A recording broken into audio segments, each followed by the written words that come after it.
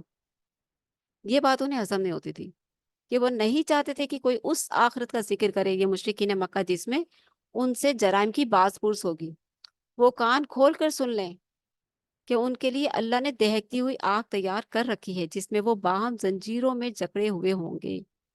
اللہ تعالیٰ نے انہیں بتا دیا وہاں موت کو پکاریں گی لیکن موت نہیں آئے گی۔ مشرکین نے جن نیک بندوں کو اللہ کا شریک ٹھہرا رکھا ہے، کہا ہے نا اللہ تعالیٰ نے جگہ جگہ پر، کیا کیا کہتا اللہ تعالیٰ؟ جن نیک بندوں کو، یہاں کہا ہے کہ بتوں کو، جو آج کے مشرک مسلمان ہیں وہ کہتے ہیں، جو نام کے مسلمان ہیں وہ کہتے ہیں کہ مشرک مکہ کے جو مشرک تھے وہ تو بتوں کی عبادت کرتے تھے۔ اللہ کہہ رہا ہے کہ تم نے نیک بزرگوں کو بنا رکھا تھا۔ قرآن مجید حق اور سچ کتاب ہے، قرآن کو تو مت جھٹلاؤ اپنی خواہشات کے پیچھے۔ اپنے بزرگوں سے اتنی محبت ہے تمہیں، وہ اس دن تم سے نفرت کریں گے، جن کے پیچھے تم آج دنیا میں بھاگ رہے ہو، جن کی سفارشوں کی تمہیں لت لگی ہوئی ہے، تم سمجھتے کہ تمہاری سفارش کریں گے، تم سے نفرت دکھائیں گے اس دن۔ کیا تمہیں ہوش نہیں آتا؟ کیا تمہیں قرآن مجید کی آیات سمجھ نہیں آتی؟ مشرکین نے جن نیک بندوں کو اللہ کا شریک ٹھہرا رکھا تھا، وہ اللہ کی عدالت میں مشرکین کے خلاف گواہی دیں گے، نفرت کریں گے ان سے، دور بھاگیں گے، کہیں گے کہ کیا مصیبتیں ہمارے پیچھے آ رہی، ان کو دور کرو ہم سے۔ تب مشرکین کو ہوش آئے گا، تب انہیں پتا چلے گا کہ انہوں نے اللہ وحدہ لا شریک کو چھوڑ کر کن کو سہارے بنا رکھا تھا، کن کو واسطے وسیلے بنا رکھا تھا۔ تو پھر اللہ تعالیٰ بھی تو سخت عذاب دے گا نا پھر۔ اب کوئی مشرکین پر سے عذاب کو ٹالنے والا نہ ہوگا۔ کیوں؟ کیونکہ ان میں تو رسول آئے ہیں، محمد رسول اللہ صلی اللہ علیہ وآلہ وسلم سامنے کھڑے ہیں، پکار پکار کر تمہیں بتا رہے ہیں، تم ان کی باتوں کو رد کر رہے ہو، تم ان کی تذلیل کر رہے ہو، تم ان کی تکفیر کر رہے ہو، تم ان کی تکذیب کر رہے ہو، تم ان کو دیوانہ، شاعر، پاگل، مجنون کہتے ہو، تو تمہارے لیے پھر ایسا عذاب ہے نا کہ جو ٹلے گا نہیں۔ یاد رکھو گے کہ اب کوئی مشرکین پر سے عذاب کو ٹالنے والا نہ ہوگا۔ اتنی بڑی نعمت کو چھٹلا رہے ہو، اتنی بڑی نعمت کو کی ناشکری کر رہے ہو، کائنات کے نظام کو جھٹلا رہے ہو، کائنات والے کی بات نہیں مان رہے ہو، کائنات والے نے جو تمہارے لیے اتنا پیارا رسول بھیجا اس کی ناشکری کر رہے ہو، اس کو سامنے دیکھ کر اس کو جھٹلاتے ہو، اس کو کہتے ہو جادوگر ہے، یہ مجنون ہے، یہ پاگل ہو گیا ہے، یہ باولا ہو گیا ہے، یہ اپنے باپ دادا کے دین کو چھوڑ گیا ہے، ایک اللہ کی بات کرتا ہے۔ ہمارے بزرگ کہاں جائیں گے؟ تمہارے بزرگ تمہارے کو قیامت کے دن پوچھیں گے بھی نہیں، نفرت دکھائیں گے۔ تب تمہیں ہوش آئے گی کہ ہم جن بزرگوں کے پیچھے جاتے تھے وہ بزرگ تو آج ہم سے نفرت کر رہے ہیں، ہم نے کتنا بڑا گھاٹے کا سودا کیا دنیا میں ان کے پیچھے جا کر۔ مشرکین نے جن نیک بندوں کو اللہ کا شریک ٹھہرا رکھا تھا وہ اللہ کی عدالت میں مشرکین کے خلاف گواہی دیں گے۔ اب کوئی مشرکین پر سے عذاب کو ٹالنے والا نہ ہوگا۔ کتنی بڑی بدبختی ہوگی ان پر، جو یہاں دنیا میں اپنے بزرگوں پر ڈیپینڈ کر کے بیٹھے ہوئے ہیں، وہ ہوش سے کام لیں، ہوش سے کام لیں، ہوش میں آ جائیں، کہیں ایسا نہ کہ ان کا بھی انجام مشرکین مکہ والا ہو جائے، کہ اب اللہ تعالیٰ فرمائے گا کہ اب کوئی مشرکین پر سے عذاب کو ٹالنے والا نہیں۔ مزید بیان ہوا کہ اللہ نے اب تک جتنے رسول بھیجے ہیں وہ سب کے سب انسان ہی تھے، اور ان میں بشری کمزوریاں تھیں، انہوں نے کمزوریوں کے باوجود اللہ کے احکامات پر عمل کر کے انسانوں پر حجت قائم کر دی۔ رسول اللہ صلی اللہ علیہ وآلہ وسلم کی بشریت اہل باطل کے لیے آزمائش بن گئی ہے۔ اہل باطل کون تھے؟ یہی اہل باطل ہوتے ہیں جو اللہ کو چھوڑ کر بزرگوں کو واسطے وسیلے بناتے ہیں، یہی اہل باطل ہیں جو لا الہ الا اللہ کو سمجھتے نہیں ہیں، کہ رسول اللہ صلی اللہ علیہ وسلم کی بشریت اہل باطل کے لیے آزمائش بن گئی ہے، اور ان کا ظلم و ستم اہل حق کے لیے آزمائش ہے۔ اللہ سب کے طرز عمل کو دیکھ رہا ہے اور عنقریب حق و باطل میں فیصلہ کر دے گا۔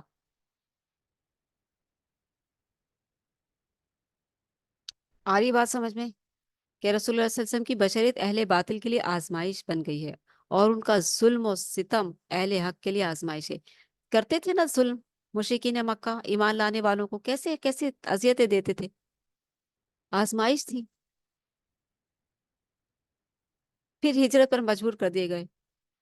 ایمان لانے کے لیے جو ہے اللہ کو راضی کرنے کے لیے صحابہ کرام بھی جو ہے پھر اللہ اس کے رسول کی اطاعت میں آ گئے تھے نا۔ رسول صلی اللہ علیہ وسلم نے ایسی زبردست تربیت کی تھی کہ ہر طرح کے حالات اور واقعات سے وہ گزرتے چلے گئے۔ سمعنا و اطعنا، سمعنا و اطعنا، ہجرت کا حکم آیا، سمعنا و اطعنا، چل پڑے اللہ کے رسول صلی اللہ علیہ وسلم کے حکم پر، چل پڑے، مدینہ چلے گئے۔ اور پھر جب وہاں گئے، جب رسول اللہ صلی اللہ علیہ وسلم وہاں پہنچے، تو پھر وہاں پہنچ کے جب غزوات کا دور آیا، آ جاؤ اپنی جان اور مال کے ساتھ قربانی دینے کا وقت آ گیا ہے، لبیک ہم حاضر ہیں، ہم آ گئے ہیں، سمعنا و اطعنا، یہی کامیابی ہے۔ انہوں نے اس کامیابی کا مزہ چکھ لیا تھا، ایمان کا مزہ چکھ لیا تھا، تبھی ہر کام میں، ہر حکم پر کہتے تھے لبیک، لبیک ہم حاضر ہیں، لبیک، لبیک یا رسول اللہ، ہم حاضر ہیں۔ اس طرح سے آتے تھے وہ، ہماری جان اور مال آپ کے لیے حاضر ہے، اللہ کے لیے حاضر ہے، اللہ اس کے رسول کی اطاعت کے لیے حاضر ہے۔ سمعنا و اطعنا، اللہ تعالیٰ نے کہا رضی اللہ عنہم و رضوا عنہ، راضی ہو گیا اللہ ان سے اور وہ اللہ سے راضی ہو گئے۔ یہ ہے کامیابی کا ٹائٹل جو انہیں دنیا کی زندگی میں ہی مل گیا تھا، جنتی ہونے کی خوشخبری انہیں دنیا میں ہی دے دی گئی تھی، کیونکہ انہوں نے اتنی بڑی کامیابی، انہوں نے پیارے رسول صلی اللہ علیہ وسلم کو دیکھا، ان پر ایمان لائے اور ان کی ہر بات مانی، اطاعت کی، اللہ اس کے رسول کی اطاعت کی، اور وہ کامیاب ہو گئے۔ ہمارے لیے کیا ہے؟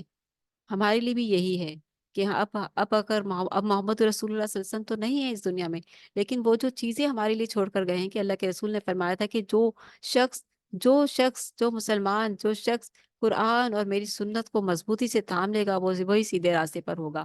اور یہاں مسلمانوں نے کتنے طریقے بنا لیے، کتنی بدعتیں ایجاد ہو گئی، کتنے طریقے بن گئے نیکی کے نام پر، اور جو نیکی کے نام پر جو کام کیا جاتا ہے، انسان اس کی توبہ بھی نہیں کرتا، اور جب تک توبہ نہیں کرے گا، اس کی کوئی نیکی جو شریعت کے مطابق بھی ہوگی وہ بھی قبول نہیں ہوگی۔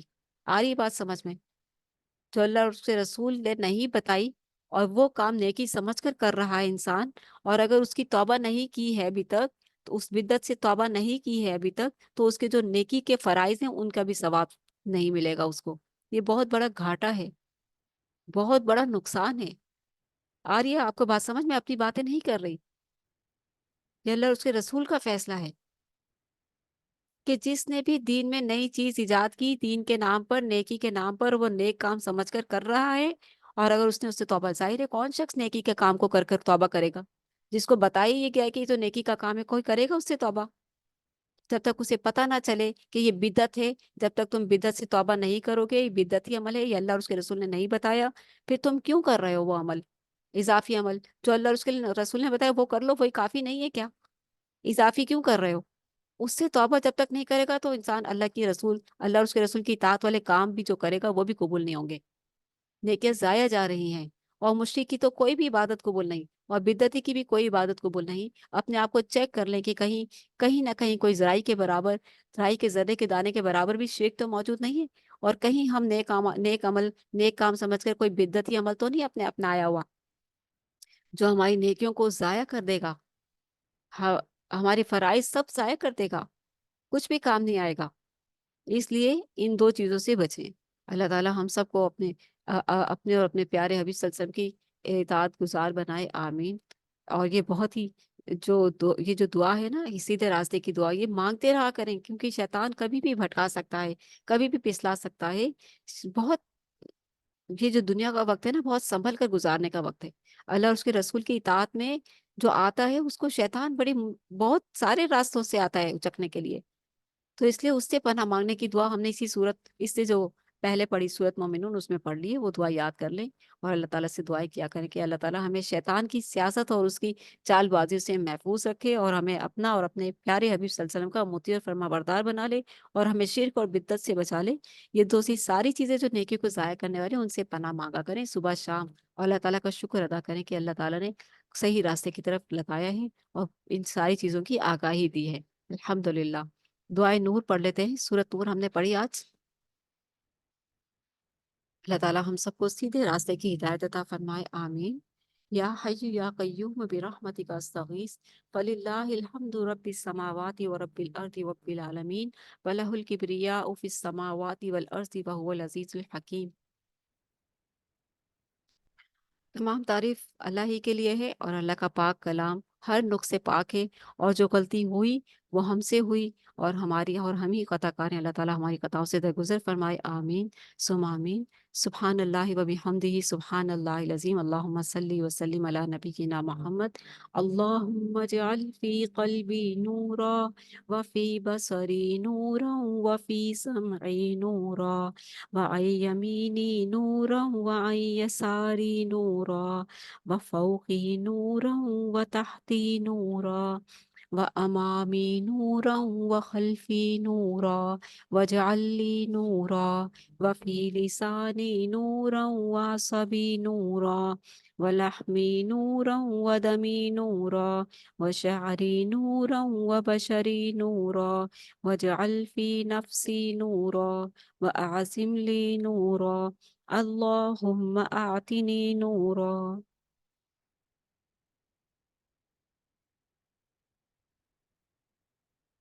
اے اللہ، ڈال دیجیے ہمارے دل میں نور، ہماری آنکھوں میں نور، ہمارے کانوں میں نور، ہمارے دائیں نور، ہمارے بائیں نور، ہمارے اوپر نور، ہمارے نیچے نور، ہمارے آگے نور، ہمارے پیچھے نور، اور بنا دیجیے ہمارے لیے نور ہماری زبان میں، ہماری زبانوں میں نور، اور بنا دیجیے ہمارے پٹھے نورانی، ہمارا گوشت نورانی، ہمارا خون نورانی، ہمارے بال نورانی، ہماری جلد نورانی، اور ڈال دیجیے ہمارے نفس میں نور، اور بڑھا دیجیے ہمارے لیے نور۔ اے اللہ ہمیں نور عطا فرمائیے، آمین ثم آمین۔